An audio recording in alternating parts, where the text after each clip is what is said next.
school ta mi ba lai kutam se just no the textbook for period syllabus period madu para ga pekhada iramaga pass to budo adu just nangi academic to gi wane mima thoka tam hoba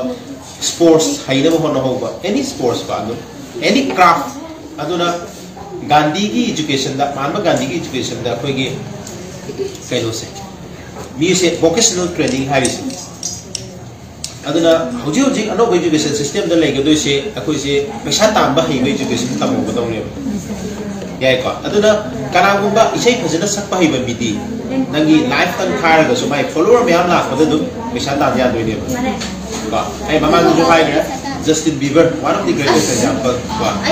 sorokta guitar kinga ga paisa tala mini do ma se YouTube sensation ho bidi he is one of the ba topmost celebrity ne ba isai khakta da na craft ha su ya ba adegi noi gi any paisa tam ba hi education ji ne ko na daka le se Haidi si hai na pesa talo hai ba wana taba nang si hangwai kamai na hingau gani hai sarkai thabak khata na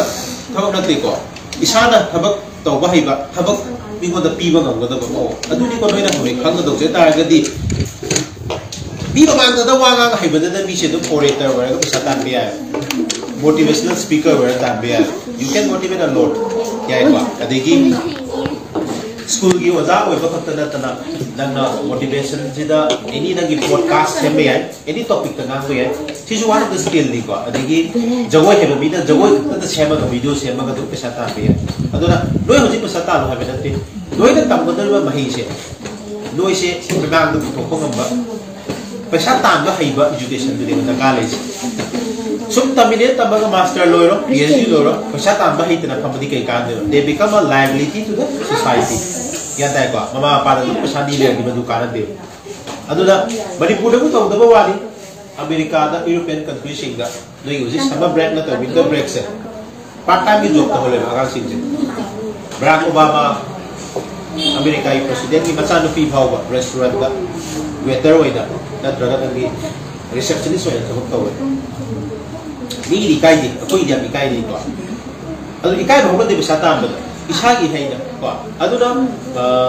manipur industry am leite aduna noina he mai to we are ka this just home theater ko bu sai am thuna ta be aba se adu ba kya leite adu mujika skill gi kari gi je sia skill kai ko sidai leite skill me am ta more ta ga di ya hoji ai si pai sama mi ko se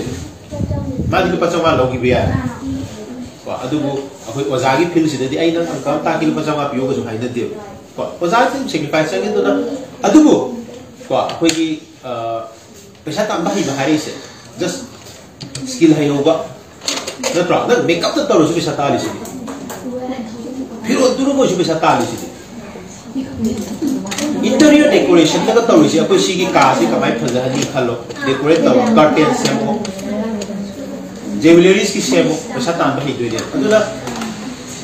noina kami bas school su da noina thamda de education je pesa tambah hi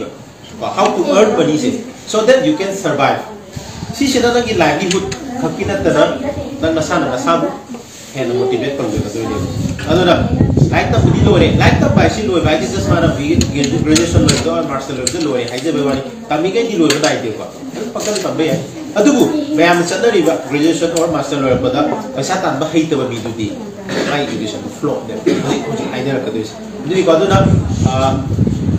Semaina thok pasi tamo isana yaring dra gade jinggo puru ya banate aduna school da pangpa sasu noi grab to no ko no kwa aduna just marks ki dabakta like tam hai ho na matamu